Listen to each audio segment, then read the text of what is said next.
Ada Ki.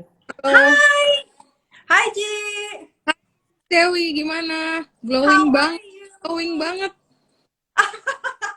Cahaya lampu kali Ji. bagus banget loh. Kayak How cerah are you? banget, suaranya Thank you musik. so much ya udah joining kita hari ini. Seneng banget cerita hari ini bersedia untuk jadi narasumber kita malam ini. Iya, thank you for inviting me to. Cerita. Jadi hari Hmm, ini kan kita kan mau bahasnya kan three things you need to know to achieve financial freedom ya cerita ya. ya, Um, eh Sebenarnya semua orang kan punya mungkin pemikiran tentang financial freedom beda-beda ya Ci ya. Nah, benar-benar. kalau dari cerita sendiri sih, gimana sih? What is your point of view atau perspektif tentang financial freedom? Financial freedom ya, if we can get kayak additional income, kan kita punya income, mungkin source of income kita bisa dari gaji, bisa dari kayak jual something like skincare like yours. Tapi kita juga pengen something yang tanpa kita bisa dapat secara rutin gitu. Bisa dapat dari kayak passive income, yang punya duit lebih, kita beli rumah, terus kita sewakan, atau kita kos-kosan, itu juga bisa.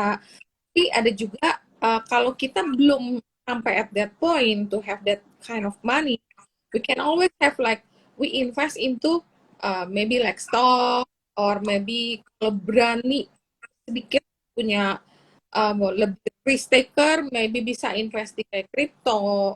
Nah, itu kan if you can get kayak dividennya, mungkin nggak mau yang terlalu risky, aku beli blue chip deh, blue chip terus buy and hold. You bisa dapat kayak return dari profitnya, tapi juga at the time bulan-bulan sekitar awal-awal tahun kayak gini nih musim bagi dividen. Jadi kita dapat dividen dari stock that we buy. Terus misalnya pengen I want to buy some bags, misalnya aku mau beli sesuatu di tas lah ya, kalau cewek ya, gue mau pakai gue mau beli dari dapat dari cuan gitu, dari Yes. saham, lumayan. Jadi kita punya uang nggak berkurang, tapi kita tetap bisa dapat something gitu loh. Nah, itu bisa Hmm, sebenarnya bisa dikonsider juga kan sebagai financial freedom, something like that lah. betul, betul, betul. Nah, is it true kalau misalkan untuk financial freedom itu tuh harus punya uang yang banyak banget kan? Ada orang pemikirannya gitu ya, wah aku mah udah harus jadi mungkin punya uangnya berkarung-karung gitu baru bisa Hmm, ada financial freedom gitu. I think that's the mindset of a lot of people kan. Is that true? nggak selalu sih. Kita nggak bisa start dari something yang langsung big. Semua itu perlu proses dan perlu waktu. Mungkin Hmm. kalau bisa juga kita belum punya dana sebesar itu, bisa juga Ya. kita belum punya pengetahuan tentang invest, terutama di something yang bukan kayak uh, income yang pasti kan, kayak deposit kan you don't need any information about that. You just put money there and the money will give you as a return dividen bunganya. Tapi kalau misalnya if you want to get more, you got to take more risk. Kan Hmm. high risk and you will get higher return. Itu pasti Hmm. yang kita jaga juga ya, bukan yang kayak asal-asal beli, ikut orang misalnya beli saham Antam misalnya, without knowing that stock, dan tiba-tiba jump in and buy, begitu turun kita nggak tahu what to do, should I cut the loss atau should I hold, terus kita kan nanya-nanya orang. Nah, itu yang nggak nggak disarankan ya, karena begitu Hmm. kebetulan orang yang tanya, misalnya yang ini itu misalnya juga pemula nih, wah I buy more, ya buy more, kebetulan kalau barangnya bagus kayak Antam. Nah, kalau barang yang lain misalnya itu kan lossnya makin gede, begitu udah sampai misalnya sampai tuh stok bisa kayak turun yang more than 30, kadang ada yang 40, kalau udah 50% dan hilang, kita udah nggak punya guts untuk cut ya, kayak udah aduh mana ya, ya udah hold, akhirannya udah at certain period dananya tenggelam, bisa gerak gitu loh. Dana gerak terus spesifik pasti nggak ada, jadi eh, harus ada harus ada, nggak harus langsung gede gitu, nggak harus berkali-kali. Start from kecil sesuai kita punya risk profile. Kalau kita rasa Hmm. nggak berani, aku banyakan main di deposito, ya udah aku beli stok, beli dulu. Jadi kayak kalau aku biasa kan manage klien juga kan. Kalau klien aku beli misalnya dia baru, aku bilang, udah start dulu dikit. Dari sedikit itu kamu deposit, bagi lagi kalau kayaknya udah nyaman, udah ngerti, udah tahu handle risknya, misalnya kayak nggak beli terus kadang kan kita kan nggak mungkin beli 100% always right kan, kadang-kadang kita bisa beli atau marketnya berubah, kayak kemarin lagi enak-enak komoditi tiba-tiba ubah semuanya. Nah itu kan kadang kita manage our risk kan, jangan sampai kita punya dana, kita udah siapkan untuk cari dana lebih itu malah kemakan. Jadi akhirnya kita mesti stop loss kan. Nah, itu kalau udah nyaman, udah ngerti, udah biasa, nah baru get more money atau that money will grow. Your money will grow or always top up kayak monthly basis lah ya. Itu juga bisa membantu dari kecil menjadi besar. Jadi nggak bisa yang langsung dadak berkarung-karung, nanti berkarung-karung akhirnya beli serangan rugi, kalau udah rugi aduh udah pikir deh langsung kapok, habis itu nggak mau main lagi. Biasa kadang gitu kalau orang yang kayak gitu loh. Cerita, by the way, suaranya agak terputus-putus. Mungkin bisa tolong di double check nggak koneksi or maybe Bluetooth-nya atau apanya. Mungkin suaranya kayak in and out sedikit gitu. Coba ya, aku coba pakai wifi tapi ini lagi hujan sih kayaknya signalnya kurang begitu bagus. Aku coba,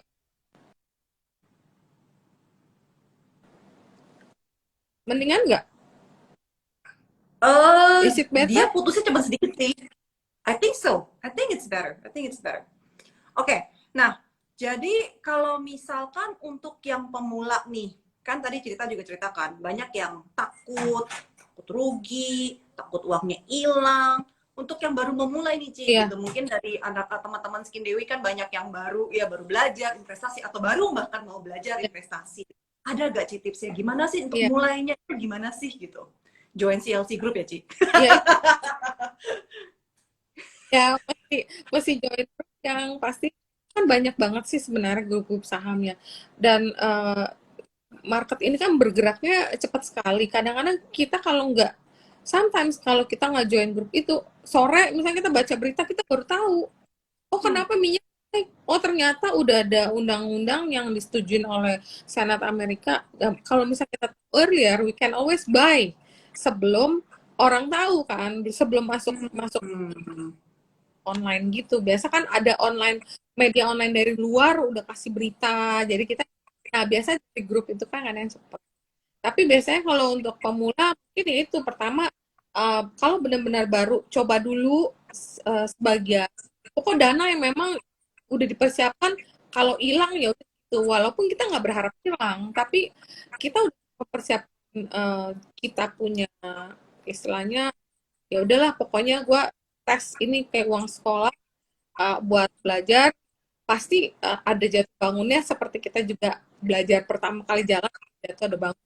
Tapi usahakan les lah ya, nggak terlalu banyak jatuhnya pastinya. Nah, caranya apa? Ya kita rajin rajin. Aku bilang sih kayak belajarnya, aku kemarin juga ada kelas teknikal kan. Kebetulan Hmm. aku ajak analis aku yang memang udah certified technical analyst, aku lihat nih bagus. Aku pikir nih bagus nih buat educate orang, biar Ya. at least punya pegangan dulu. Jadi ada kemarin baru join, dia belum belum trading saham. Jadi dia belajar dulu, baru dia terjun. Jadi dia belajar Hmm. dulu minimal, oh ini harga yang kenapa kita harus melihat misalnya manage risk. Oh karena uh, udah harus mencapai, ada yang namanya support, namanya resistance, itu biasa teknik yang sering dipakai kan. Nah itu bisa juga dari sana kita belajar dulu. Kita bisa belajar independen juga dari YouTube juga bisa. Misalnya gimana sih invest. Nah punya pengetahuan dulu baru terjun, itu lebih enak sih, lebih lebih baik sih.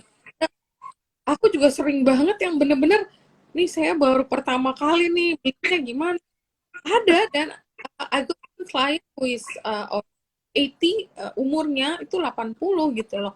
Dan dia nggak ngerti gimana cara cara uh, trading. Nah, kalau itu untuk caranya aku suruh dia belajar sama helpdesk kan. Cuman aku kasih tahu nih belinya ini, beli itu. Oh ya, lama-lama dia dan udah mulai nyaman. Nah, udah mulai tahu tuh dia. Jadi beli ini ya, cuma kadang ada beberapa kali juga yang harus dikat, kadang-kadang dia belum cut, akhirnya turun. Karena kan dia Hmm. dulu, ini kenapa di-cut? Nah, kadang-kadang gitu sih. Cuma kalau udah kayak gitu, biasa aku saranin, udahlah kalau misalnya kita review fotonya tahun, kayaknya, ini kayaknya udah madesu, udah buang-buang. Udah cuci semua tuh, kayak kayak fun aja kita rebalancing. Cuci semua, kan pasti ada loss. Tapi kan kita masih ada saldo. Selama saya tuh yang nggak saya masih, misalnya kita punya, anggap kita punya duit 10 juta, terus misalnya pada saat akhir tahun kita total, bukan total loss dari porto itu, kalau kita cut itu mungkin bisa kurang sekitar 20%, udah aja. Tapi kita punya duit baru kan, kita start lagi baru, kadang mau nggak mau harus begitu. Nah, kita pilih-pilih yang masih Hmm. udah kita simpan. Jadi memang harus Right. belajar dulu lah istilahnya. Nonton kayak kemarin aku kan juga belajar kripto baru, bener-bener buta. Jadi uh, waktu itu sih aku belajar dari webinar sih. Oh, kripto kayak gini, kenapa bisa naik, kayak oh kita ada ceritanya juga gitu loh. Nah, belajar dulu di sana. Hmm. Kita juga belajar dari YouTube lah, banyak yang bisa belajar juga, kayak IG Live juga banyak sekali kan, kayak edukasi gitu. Itu Right, quite right. helpful. Mm-mm. Kalau misalkan what about banyak kan orang mungkin yang pemula baru mulai gitu ya, mereka punya pemikiran bahwa aduh kalau main saham itu kayak judi gitu, atau kalau misalkan kita untung ada orang yang rugi nih, gimana nih kayak feeling guilty gitu. What do you think about that? Cerita mungkin banyak kali ya case-case, nanganin case-case seperti ini di nasabah-nasabahnya atau Oh, orang-orang yang ada. belajar. Ada sih, tapi nggak ada yang berpikir ini gambling sih. Kecuali my father. My father selfish. Kayak waktu aku bilang, aku mau beli saham. Terus dia bilang, ih itu kan judi. Loh, kok judi sih? Waktu itu aku juga masih yang bener-bener baru kan. Terus, masa judi sih? Kita kan buy the company. Kita kan invest. We are not like buying the numbers gitu loh. Bukan kayak, oh ini lagi gerak-gerak nih nomor ini, aku beli itu langsung, ya itu sih namanya. Tapi kan kita, kalau aku kan, jadi kayak misalnya contoh misalnya gini deh, waktu itu contoh kita beli BRMS deh ya, anggap ya just a simple example like, oh I invest di BRMS, kenapa? Oh there is another partner yang salah satu grup pekonglo besar mau join, ini akan jadi bagus karena kan mereka jadi collab kan, berarti kan ada story, ada potensial mereka akan dapat more pinjaman kayak gitu dengan adanya partner baru. Berarti kan dari a story yang bisa menunjangkan harga saham ini, dan kita buy and hold. Kita nggak yang buy one two point kita keluar, jangan, itu I nggak rekomend sih. Kalau misalnya itu mungkin zaman sekarang ya disebutnya scalping. Kalau aku sih Mhm. nggak, kalau terutama untuk pemula. Kalau dia udah expert ya udah, that's that ya. Tapi kalau aku sendiri aku nggak suka kalau scalping itu, buat aku cuannya dikit, nanti sekali apes kegebuknya gede. Mending kan aku, yang aku bener-bener feeling, aku bener-bener yakin, terus kita pasti ada help with analytical skill yang kita pelajarin, kayak analisa technical, itu kita kayak guideline lagi nih, kita kita percaya kita punya story, kita punya punya fundamental support, mungkin ada beberapa broker yang mengeluarkan research, oh berarti itu company ada value-nya senilai yang ditargetkan oleh broker itu kan. Tapi kita juga punya kayak mobil nih, punya kaca lagi nih, kaca spion. Itu technical analysis. Hmm. Dan itu misalnya angka berapa kita mesti cut gitu. Atau kalau masih kuat ya udah let money, let the profit runs. Itu bantu kita untuk mencari potensial gain yang kalau bisa jadi beggar. Kalau mungkin orang yang belum baru di market, mungkin nggak tahu beggar itu cuan yang berlipat ya, satu kali beggar, multi beggar, beberapa kali.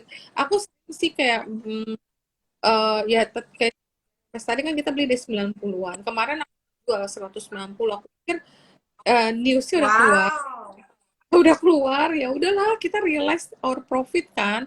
Nah itu kan misalnya dulu yuk taruh misalnya 10, ini kan udah double kan, ya udah jadi 20 juta, berarti itu udah ada growth dari your investment kan, itu udah jadi your passive income juga sebenarnya. Nah itu kan, nah udah kita realisasikan ya udah. Jadi tapi kalau misalnya itu akan mungkin bisa dibilang itu core holding ya, istilah kita nyimpen agak lama. Kalau mau trading boleh 1-2 hari simpen, profit gain 3%, 5%, terserah lah. Kalau market yang mendukung bisa lebih tinggi, cari yang lebih tinggi.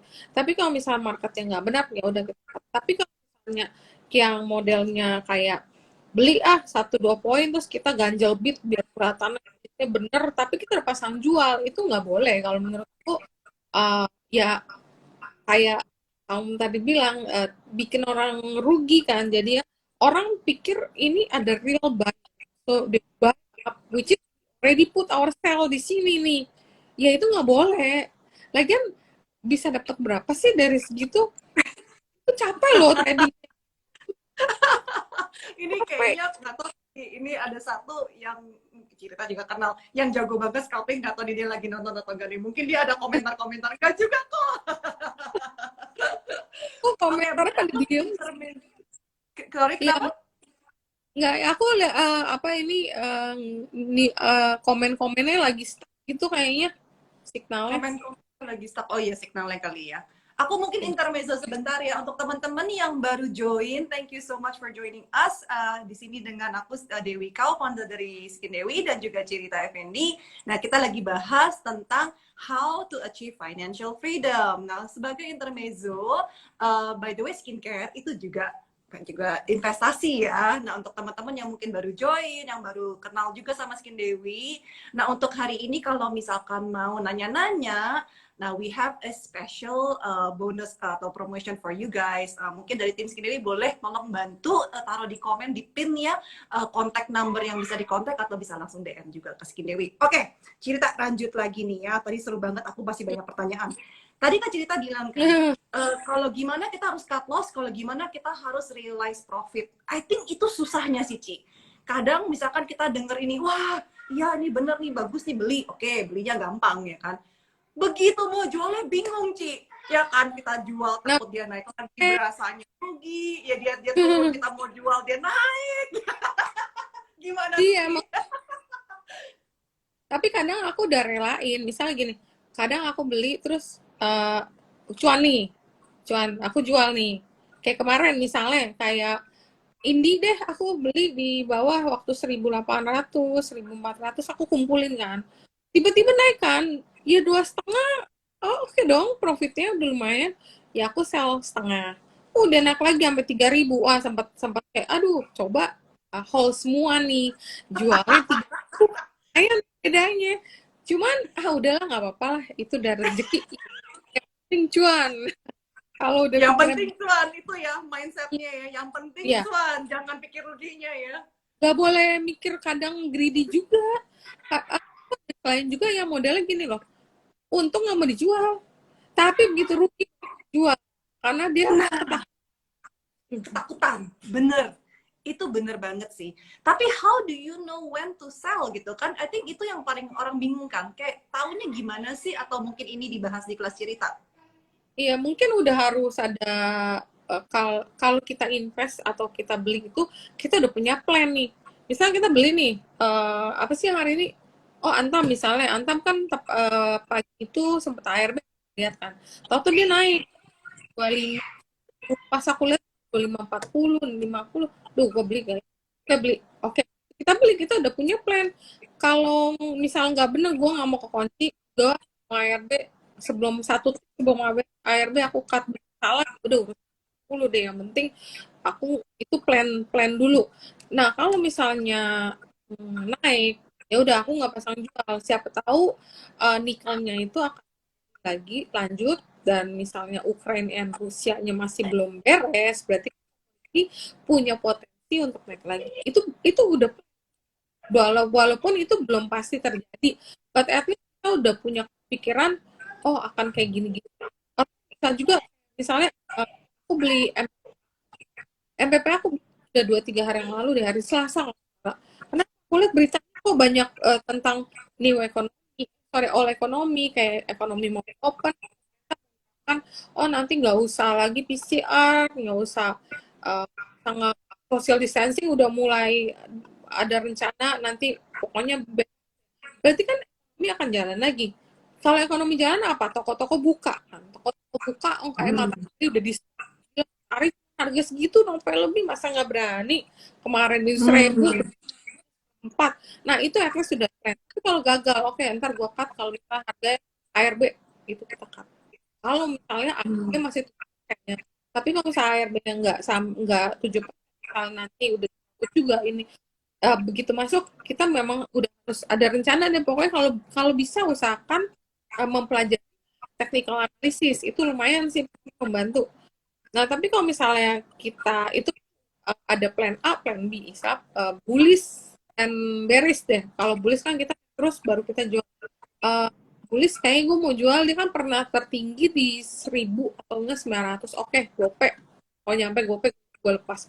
Berarti kan udah 2 kali lipat dari itu plan kita. Terjadi apa enggak pada perjalanannya, nanti kita lagi. Ini masih mungkin nggak sih ini kejadian nih, target gope gue kayaknya udah capek, udah mulai bolak-balik. Ya udahlah, cuan bungkus dulu deh misalnya. Nah itu bisa juga. Tapi Hmm. mana sih rencana ke depannya? Gitu. Hmm. I see, I see, I see. Nah, bagaimana dengan gini nih, Ci? Kan sering kali yang terjadi ya. Kalau lagi naik, semua orang pengen beli. Itu FOMO. Iya kan? Nah, giliran lagi turun, semua orang cepet-cepet jual. Gimana tuh? Betul. Kalau naiknya dikit, aku masih berani. Tapi kalau naiknya udah tinggi banget, udah rada, misalnya udah several days going up, apalagi udah more than 1 days, itu auto reject atas, atau udah harganya up tuh sampai 25%, 35%. Besoknya, aduh enggak deh. Ya udah aku cari kereta lain aja yang less ini, yang orang-orang nggak banyak beli. Soalnya kalau semuanya masuk, kadang kayak gini perlu jam terbang juga sih, perlu kita lihat juga sih. eh, Kayak kita udah biasa lihat, wah ini kayaknya nggak bener nih, naik ketinggian nih pasti turun. Nah itu perlu jam terbang juga sih. Kalau dia baru mulai naik dan harga belum mencapai mentok atas, aku berani masuk. Kayak Inco tuh kemarin aku beli, sebenarnya aku beli waktu itu udah rendah 48 apa 46, aku nggak sabar. Udah untung digoceng, aku kabur. Terus beli lagi 48, 45, kabur. Akhirannya udah sampai kemarin ada itu nikelnya tiba-tiba shoot up 30%. Yep. Terus hari itu harganya masih 5.975 ya. Tapi kelihatannya demandnya strong gitu loh. Akhirnya aku bilang masuk. Nah, itu kadang-kadang Hmm. memang perlu itu sih, perlu jam sih. Itu yang bikin uh, ya membuat kita tuh lebih terbiasa ya lihat market ya. Hmm. Tapi bagaimana yang kalau misalkan lagi ARB, misalkan lagi turun, mau beli takut gitu. Padahal kan, ya gimana tuh kalau kayak seperti itu? Kalau ARB biasanya uh, itu kuncinya biasa kadang 3 hari. Jadi hari kedua udah boleh watch ya, kalau ARB kebuka kadang aku beli. Tapi yang pasti kalau hari ketiga, tapi saham bagus ya, bukan yang kita nggak tahu gitu kan. Kadang sekarang banyak sekali nih saham yang listing itu banyak banget, baru saham baru yang, kalau dibilang saham bagus itu apa, menurut pendapat aku pribadi, saham bagus itu biasanya yang udah di cover sama sekuritas, ada yang cover, terus ada, hmm, pemegang sahamnya itu kita udah kenal lah istilahnya, udah punya reputasi, udah punya perusahaan publik lainnya yang listing misalnya, udah punya perusahaan lain yang cukup besar, itu boleh dibilang itu yang verified lah istilahnya, uh, ya bisa cukup dia kalau udah 2 hari itu biasa aku udah mulai udah kebuka aku beli dikit. Tapi kalau udah hari ketiga ARB udah beli biasanya tuh rebound. Kayak suara Oke, oke. gak sih? Kenapa? Suara aku masih putus-putus ya? Ini Kadang kenapa? iya, kadang enggak. Apa posisi deket HP-nya ya? Kayaknya kalau makin deket lebih bagus gitu. Kalau agak jauhan, agak putus atau gimana, nggak tahu deh. Hmm. Mungkin. Oke, Eh, nah, Katanya banyak retail yang nyopet biasa. iya. Kalau misalkan tadi cerita juga kan bahas sedikit tentang kripto kan. Ya. Kripto itu kayak permainan, bukan permainan sih, I mean it sounds like a game. Tapi maksudnya kalau kripto itu bedanya sama saham gimana sih, Ci? Oh, kripto itu kan lebih nggak ada underlying value sebenarnya. Kalau saham kan kita ada company-nya. Kita bisa lihat company itu perform apa enggak. Eh, ada ada laporan keuangan ya. Nah, kalau kayak Bitcoin gitu laporan keuangannya di mana ya? Nggak ada. Dan itu kan nggak diregulate sama otoritas kayak saham kan ada OJK-nya, ada ya ada yang regulate lah. Kalau Bitcoin kayak internasional gitu ya agak agak high risk sih kalau aku bilang nggak ada underlying asetnya lah. Hmm, I see. Jadi mungkin kalau buat yang masih pemula, maybe not recommended begitu ya, Ci? Lebih high risk dan lebih Lebih susah, uh-uh. Lebih susah lebih di susah. lebih susah. Hmm, Mendingan oke, sih oke. kalau kita beli saham kan kita bisa buy whole gitu. Kalau kita beli nih ya, terus contoh deh misalnya kita beli PSKT kita tadi ya dari misalnya dia kemarin 100 berapa 120 deh contoh aja. Dia turun company-nya masih ada kok dan dia masih running bisnisnya kita nggak takut. Nah tapi kalau kita beli Bitcoin ya kalau lagi swing kita juga bingung nih. Cuma kalau sekarang kan at least dia udah lebih lama ya. Jadi kita udah ngerti, oh kira-kira harga sekarang misalnya harga 40 ribuan udah boleh masuk. Nanti kalau misalnya 80 ribu biasa level-level jual lama kita udah Oke. Ini ada pertanyaan masuk, mungkin aku selingin sedikit pertanyaan ya.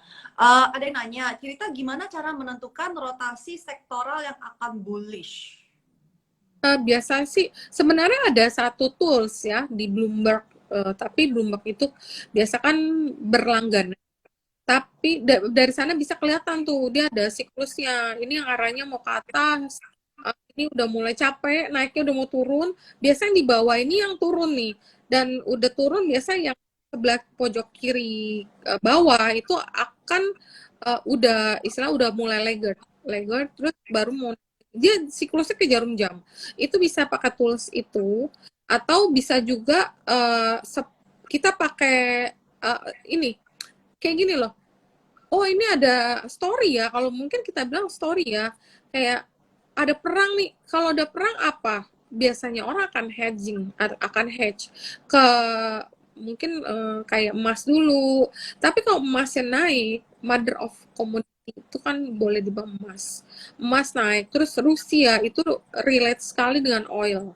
Kalau Rusianya perang kan berarti mereka mungkin nggak bisa ngirim barang, nggak bisa ngirim oil atau apa potensi. Oh kalau gitu, oh kemungkinan nih komoditas akan main. Komoditas Hmm. main yang kalau perang itu yang netral. Oh bang itu netral. Nggak jelek tapi nggak bagus. Yang jelek Hmm. apa?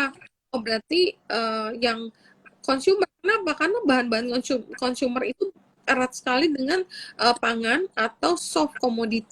Gimana kalau hard commodity naik, biasanya soft commodity juga ngikut. Nah, oh Hmm. berarti consumer kita jangan dulu deh. Kayak Indofood, gandumnya naik tinggi pasti nih.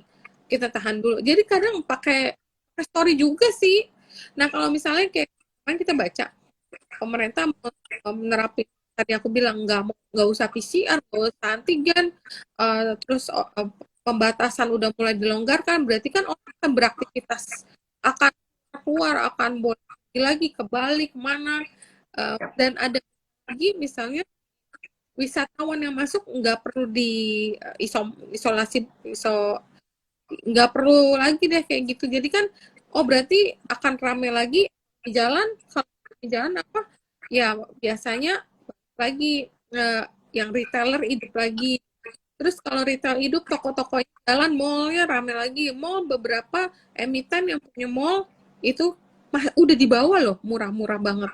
Nah itu Hmm. kan itu sih biasanya investor akan mencari yang murah tapi punya potensial growth atau punya potensi story ke depannya masih menjanjikan. Jadi kalau mau tahu, let's say, potential growth, yaitu kita mungkin harus sedikit analisa gitu ya. Sekarang apa sih Yap, yang lagi terjadi, ekonominya gimana iya, sih, kejadian-kejadian sekarang seperti apa sih. Jadi kita menganalisa dari itunya gitu ya. iya bisa baca dari sana. Banyak baca sih, baca kan kalau misalnya kita ada eh, sering pakai tuh kayak RTI bisnis itu dari sana kan sebenarnya cukup bantu buat orang yang awam ya. Kita kan kalau awam nggak mungkin yang baca laporan keuangan kayak gini dan belum juga tentu ada waktu untuk itu kan. Itu simpel lihat dari sana simpel kelihatan sih. Oh ada potensial gain, sorry ada growth-nya terus oh ini biasa dia laporan biasa dia bagikan dividen bulan-bulan berapa sih? Oh berarti kan ada potensi kita dapat dividen nih biasa umumnya emiten itu kayak udah ada jadwalnya. Kalau bank sekitar bulan-bulan April misalnya, oh bulan April berarti Maret harga rendah kita boleh beli dong. Rendahnya tahu dari mana? Biasa ada technical chart juga nih kalau arti kayak grafiknya. Kalau grafiknya di nyentuh di harga berapa, dia suka mantul berarti oh ini harga-harga beli. Ya tapi sekali lagi itu perlu jam terbang, perlu waktu untuk belajar semuanya nggak bisa instan kayak Hmm. gitu. Jadi tadi cerita bilang apa, harus ngecek apa tadi, ke skip kata-katanya, untuk orang awam ngeceknya di mana, sorry? RTI bisnis yang kita suka pakai di Apa, aplikasi. sorry? Oh, RTI Business, RTI Business. Oke, got it, got Iya. it. Oke. Nah, bagaimana tadi kan cerita juga cerita tentang dividen. Nah, dividen itu again ini buat apa, mengingat mungkin banyak followers Skin Dewi yang masih awam baru mulai belajar gitu ya. Hmm, Kalau misalkan dividen itu tuh cara dapetinnya gimana? Apakah misalkan besok dividen hari ini kita beli dapat gitu, atau ada jangka waktunya, atau gimana sih cara kerjanya? iya. Dividen itu kita harus tahu dulu jadwal pembagian dividennya kapan.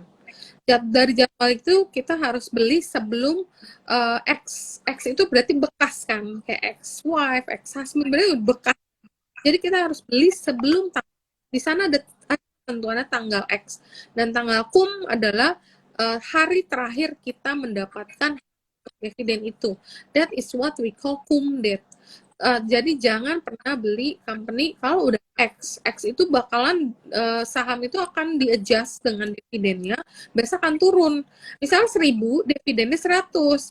Besoknya pas X date, usually people will sell 1.000 dikurangin dividen 100 akan dibuka dengan harga 900, malah digebuk nanti. Oh, tunggu. Jadi maksudnya cari lihat XX-nya ini lihatnya di mananya, Ci? Oh, di sini di yang tadi aku bilang ada semuanya Oh, di di RTI. RTI tadi. Iya, ini RTI bisnis kayak gini. Jadi lumayan membantu deh pokoknya buat kita. Bisa juga di Google. Kita Google misalnya BMRI dividen 2022. Nah, itu nanti keluar juga. Oke, oke. Jadi mungkin kita cari dulu ya, misalkan bisnis mana sih atau emiten mana sih yang kita lagi mau atau kita interested, lalu baru kita do some research, nanti keluar di tanggal-tanggalnya baru kita bisa planningin gitu ya, kurang lebih seperti itu. Iya, benar. Oke, ini sedikit intermezzo lagi untuk teman-teman yang baru joining. Thank you so much for joining Live Skin Dewi dengan cerita. Hari ini kita lagi bahas how to achieve financial freedom. Nah, untuk teman-teman juga yang baru kenalan sama Skin Dewi, please follow us juga. Dan juga aku mengundang tim Skin Dewi untuk taruh di comment box, tolong bantu di pin karena aku agak susah ngetiknya. Nomor teleponnya Skin Dewi. Mungkin kalau ada yang mau nanya-nanya tentang sesi konsultasi, by the way, skincare is also an investment loh. Kulit kita tuh juga nempel sama kita ya seumur hidup ya. Jadi it is also an investment. Alright, lanjut lagi cerita. Seru banget nih ceritanya. Nih, kan sekarang lagi heboh ya, Ci. Banyak nih ya investasi bodong, Ci. Yang scam seperti itu kan. I think ini bikin orang yang baru mau mulai ini kan lebih kayak deg-degan gitu kan, ini bener gak atau Iya. gimana. Caranya gimana sih untuk membedakannya gitu? Is this real? Is it scam? Gitu.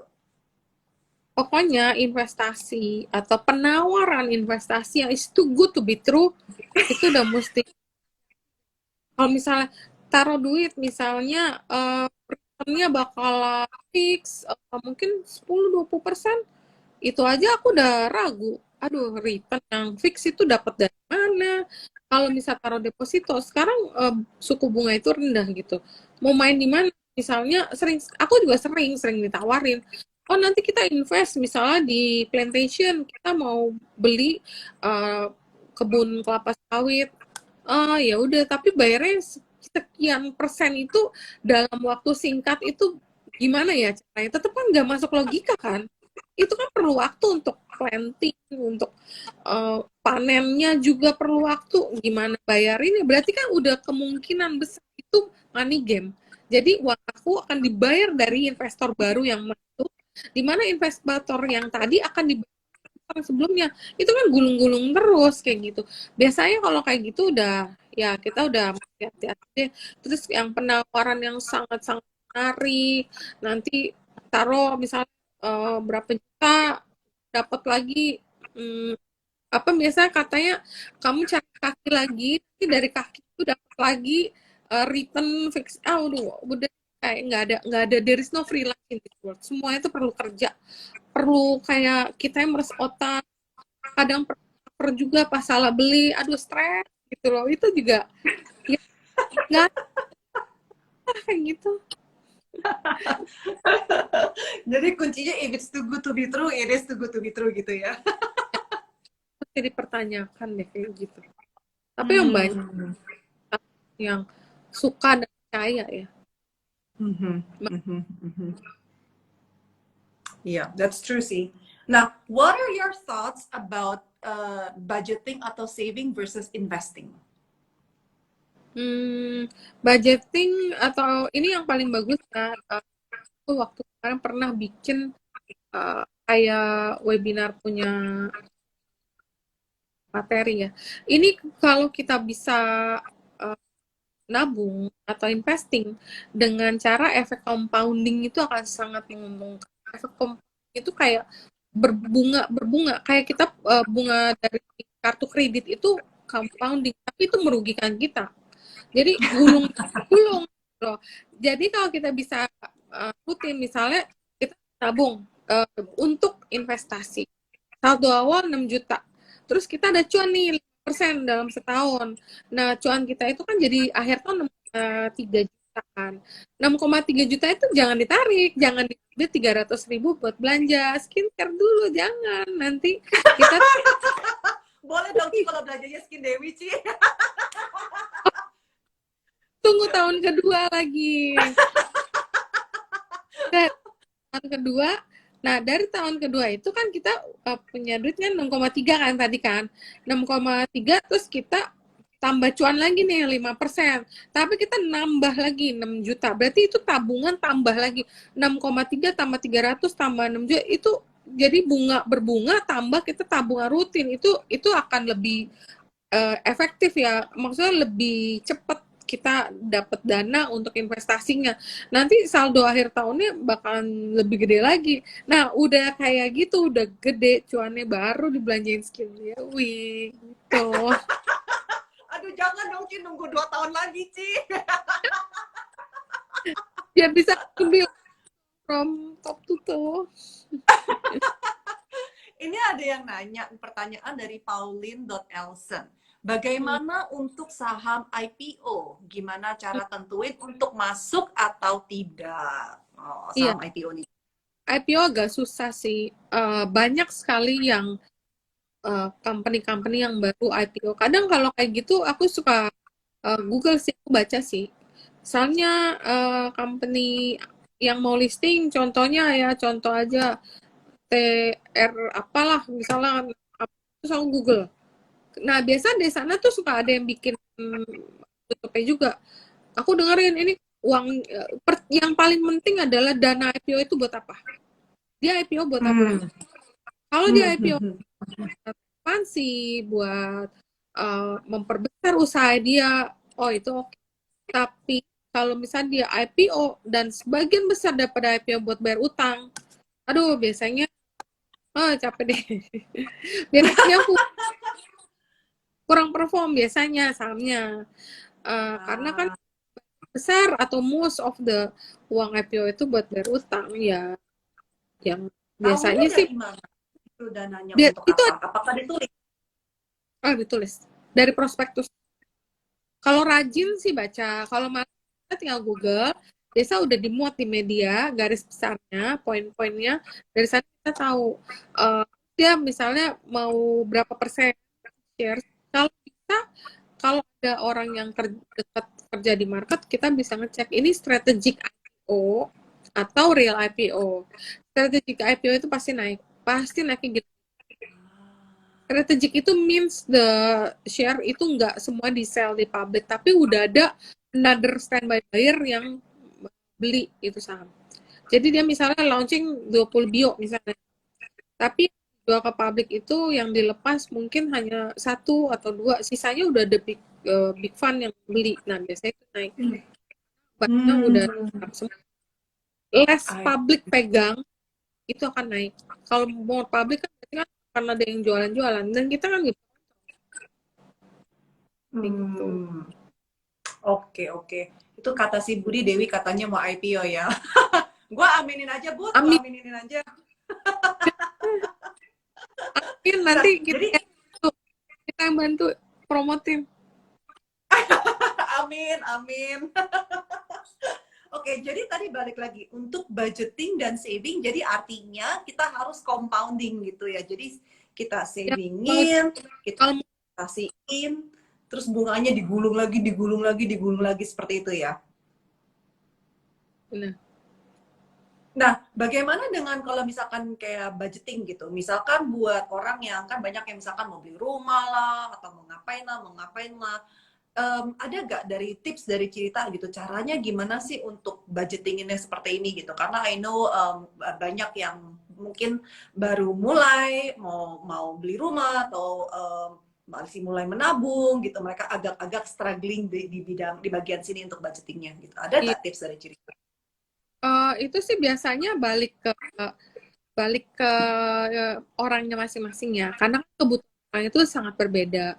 Mungkin ada orang yang harus support the parent, harus support the family, itu pasti dananya itu akan banyak pembagian-pembagiannya. Tapi umumnya kadang orang akan uh, dipisah sekitar mungkin 30% untuk saving dan 30% lagi dia mungkin uh, untuk kebutuhan hari-hari, dan mungkin bagian lagi 40% dia bisa buat seneng-seneng, buat makan, buat kasih ke parents segala macam. Jadi kalau untuk pembagiannya itu sebenarnya balik ke orang masing-masing sih. Dia mampunya berapa? Misalnya dia cuma mampu 20% deh, itu maksimum. Karena gajinya kecil, jadi dia harus makan, harus transport, terus pengen juga makan enak, ada happy hour sama temen, nongkrong sana nongkrong sini. Nah itu kan beda, tapi ya umumnya mungkin yang eh, banyak sekali aku dengar itu sekitar 20%. 20% jadi alokasi, dia punya gaji misalnya 6 juta, ya 20% dari 6 juta itu disimpan. Dan itu nggak diganggu gugat, anggap itu duit dingin. Tuh guys, denger ya untuk teman-teman yang lagi mau nabung atau mau kumpulin your financial freedom, dikeluarin 20% ya Ci ya, 20% dari Iya, gaji udah dilupakan aja gitu ya. iya, tabungin aja, masukin ke saham. Ada duit setiap bulan, masukin lagi. Tapi kalau misalnya risk profile-nya, dia takut nih, orangnya penakut. Wah, Ya. goyang, goyang dikit cut loss. Udah, jangan baik banyak berarti. Dan 20% oh, dibagi lagi. 20% dipecahin lagi. Berarti, kan misalnya anggap dia punya gaji 10 juta. Berarti kan setiap bulan 2 juta kan yang dialokasin buat savings, buat investment segala macam. Nah, dari 2 juta itu berarti kalau orang tukang cut loss gitu penakut, ya udah masukin aja 1 juta aja buat trading, 1 juta masuk ke deposito atau tabungan. Jadi kan ada yang jadi bempernya kalau sampai rugi di sini masih punya tabungan gitu loh. Soalnya kadang Hmm. sih kalau orang yang berani, kadang saham kan suka naik turun ya. Pas turun dia kadang dikit turun dikit aja udah ketakutan, udah stres. Ada ya, ya mamaku juga gitu sih tipenya yang kalau dia ngeliat turun stres, gak bisa tidur gitu. Jadi akhirnya dia bilang udah deh, mendingan dia jangan lihat atau jangan tahu, dia aturin aja. Kalau nggak dia stres sendiri. Oke, jadi balik lagi ke masing-masing risk profile. Kalau memang lebih bisa taking higher risk, ya boleh deh ya gitu Iya, investasi, investasinya tetap semua dibesarin sedikit ke iya saham. Kalau enggak gedein. mungkin ke deposito. Iya. Selain deposito saham ada apa lagi Ci pilihannya? Kalau misalnya ada orang yang sibuk, nggak sempat ngeliatin monitor dan nggak ngerti, mungkin bisa juga diserahkan ke manajer investasi, yaitu ke reksadana. Hmm. Reksadana ini mereka kan udah biasa ya. Atau bisa juga ada juga yang beli kayak fixed income atau obligasi, atau ada bisa juga beli emas, beli properti. Tapi kalau saya tuh kadang-kadang aku lebih suka beli saham propertinya daripada beli propertinya. Oh, oh gitu. Terutama kalau sekarang ya harganya kan rendah ya. Kayak kita lihat tuh Sumarekon misalnya cuman tapi udah naik banyak sih. Kemarin kan aku 2 hari properti ya. Kalau misalnya kita beli rumah itu kan ada monthly yang harus kita bayar. Unless kita sewain. Berarti kan itu ada obligation harus kita keluar. Tapi kalau kita beli saham tuh kan nggak ada biaya apa-apa. Cuman yang naik turun. Hmm. Cuma kalau kita Hmm. beli bagus dan kita yakin bahwa tahun depan setelah commodity boom biasanya adalah aset play. Aset play biasanya properti. Orang biasa beli properti. Kenapa commodity boom orang beli properti? Commodity boom petani-petani sawit kaya raya tuh jualannya bagus, untungnya banyak karena dia dapat duit banyak di kemana ya udah beli properti. Nah, itu yang bikin harga saham properti akan naik in the future gitu. Tapi emang mesti simpen, nggak bisa main pendek. I see, I see. Ini barusan ada pertanyaan bagus nih yang masuk nih. Bagaimana tahu saham itu sudah murah? Kita bisa lihat dari histori bisa dilihat. Dari history bisa dilihat. Tapi kan kadang Jadi kita ngeliat kayaknya udah murah nih, nggak tadi masih turun lagi. Terus kita lihat lagi ya kayaknya udah murah nih, dia turun lagi. nah itu mesti lihat dari historinya. Jadi gini, uh, kalau saham yang umum ya, we are not talking like a unique stock yang hari ini naik 2 hari ara, misalnya kayak Net TV tadi beda, itu unik, ya kan? Aranya berhari-hari turunnya kita nggak tahu. Tapi yang udah punya track record, misalnya kita anggap misalnya kayak BBNI. BBNI biasanya untuk mau dapetin harga kayak waktu dulu, waktu COVID, itu nggak mungkin. Karena ini Hmm. talking about ekonomi. Paling kita back berapa bulan ke belakang, itu biasa deh kalau punya online trading kan pasti juga ada technical chart kan. Dari sana kita bisa lihat, oh biasa nih mantul nih sekitar harga 74 misalnya. 74 mantul, 74 mantul. Ini 75 chill, beli dikit. Takutnya nggak nyampe ke 74-nya. Nah kalau dia sampai 74, we buy more. Tapi kalau jebol, toh anyway it's Dikit good itu enough. berapa? Hah? Dikit itu berapa? Dikit itu berapa? Tergantung dananya misalnya misal kamu biasa main satu item 50 juta ya misalnya. Nitip sendal dulu, nitip sendal. Nitip sendal, beli dulu deh sekitar 25% daripada 25%. budget yang dialokasikan. 25% udah turun lagi, 5%. Tapi kalau jebol daripada harga umum yang dia beli, kadang aku diem, aku nggak beli lagi tuh. Tapi kalau dia udah mulai reversal, berarti kan udah mulai ada perlawanan. Aku baru masuk lagi. Soalnya kalau turun terus, nanti kita average terus, kita nggak tahu batasnya di berapa. Iya, betul. betul betul. Biasanya Terus kalau ini anak-anak bilang ini sendal apa dulu nih? Sendal jepit apa? Sendal jepit Crocs, sendal Hermes, beda-beda. dia tergantung. Oke. Nah, ini mungkin question terakhir ya. Thank you so much. Udah nggak berasa udah mau sejam Iya, live-nya.